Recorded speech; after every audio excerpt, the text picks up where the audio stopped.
News every 15 minutes, weather every 10, and sports twice an hour. Newstalk, KGVO, AM 1290 and 98.3 FM.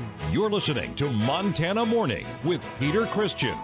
$50,000 bail for a man involved in a gun and methamphetamine incident and a 17-year-old girl. Good morning, everyone.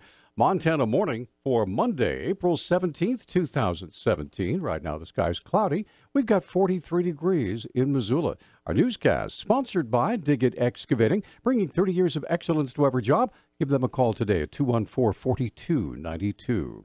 This morning's top story, 43-year-old Corey Kendall's in the Missoula County Jail on $50,000 bond after allegedly being involved in last week's incident in which a 17-year-old girl reported being held at gunpoint.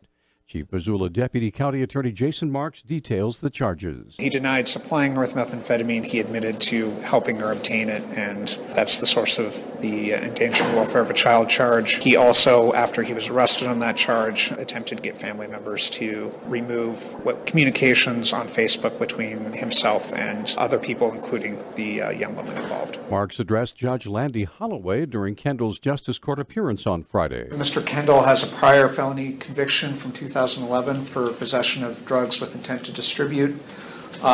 Interestingly, that case also involved allegations he was providing drugs to a 16-year-old that he represented as being his girlfriend.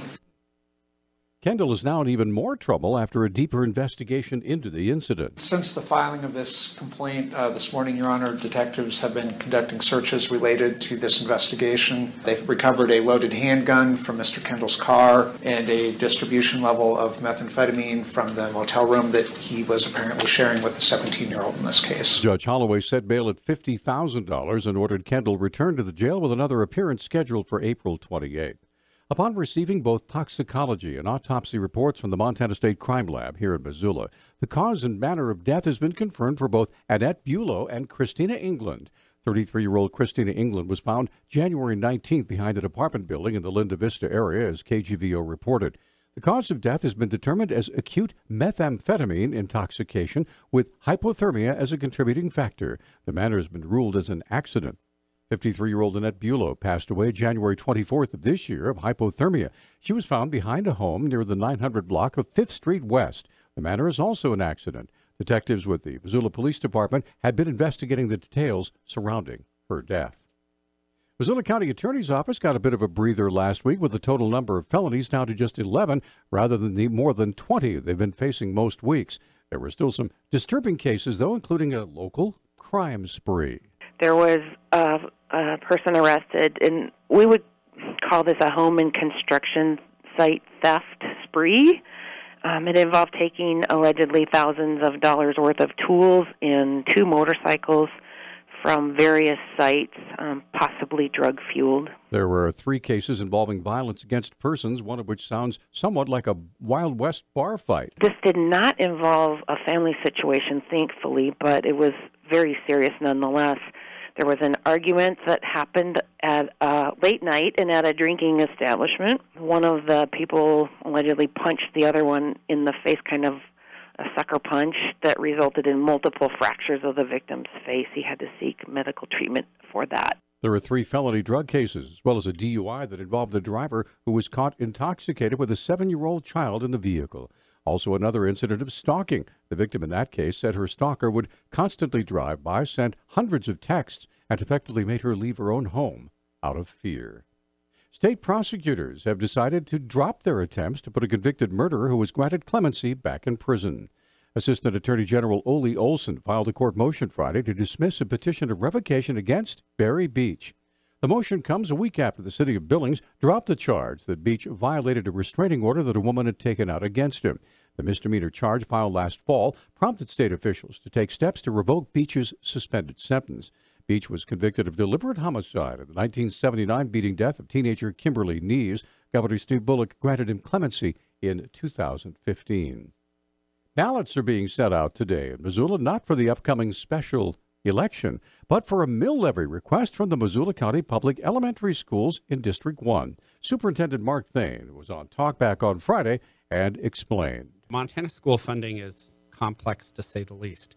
We depend on funding streams from the state as well as local taxpayers for our operating levy, And when we talk about a general fund mill levy, we're talking about support for salaries and benefits, for utility bills, for curriculum materials, those kinds of things. They said the $150 million approved by voters in recent bonds cannot be used for the items this mill request asks for. The request would be for $804,000, and the impact per $100,000 of assessed value is about 83 cents a month, $9.92 a year. Tax would apply only to those people who live within our elementary district boundaries. So it's not county-wide, it's largely city proper. Thane says one of the main factors driving the mill levy request is a decrease in state funding by the legislature. A 23-year-old Montana man has been accused of arson and other charges in connection with a house fire last November that started while the owner slept inside. Shane Northweather was booked into the Lake County Jail April 6th on charges of arson, aggravated burglary, and attempted homicide. The Daily Interlake reports Northweather is suspected of starting a fire at a home on November 20th. The homeowner inside was awakened by a fire alarm and escaped unharmed, but the house was deemed a total loss. It wasn't clear if Northweather had an attorney. John Shire is a world-famous award-winning wildlife cinematographer from Livingston who's been working with the BBC on Planet Earth 2, being featured at the ongoing International Wildlife Film Festival in Missoula.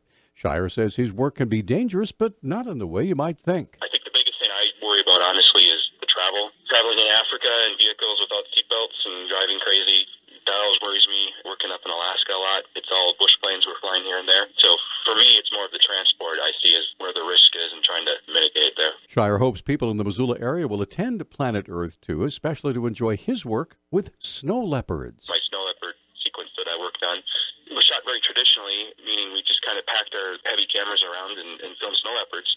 We didn't use drones or anything like that, but because we had the time of over 3 years, we got to really intimately know those cats and hopefully give viewers a glimpse of their lives that they've never seen before. Get details on the festival on our website at newstalkkgvo.com. Finally, now 101 years old, the man who co-piloted the Doolittle Tokyo Raiders lead plane will be part of Ohio events for the 75th anniversary of the daring attack that helped turn the tide of World War II.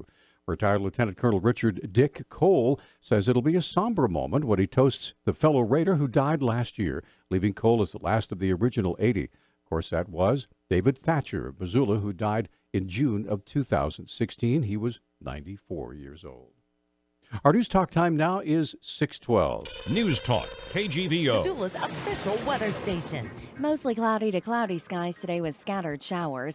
Daytime highs will be in the low 50s. Tonight, areas of rain with our overnight lows in the upper 30s. Rain remains in the forecast for your Tuesday. I'm meteorologist Brooke Foster for Missoula's KECI 13.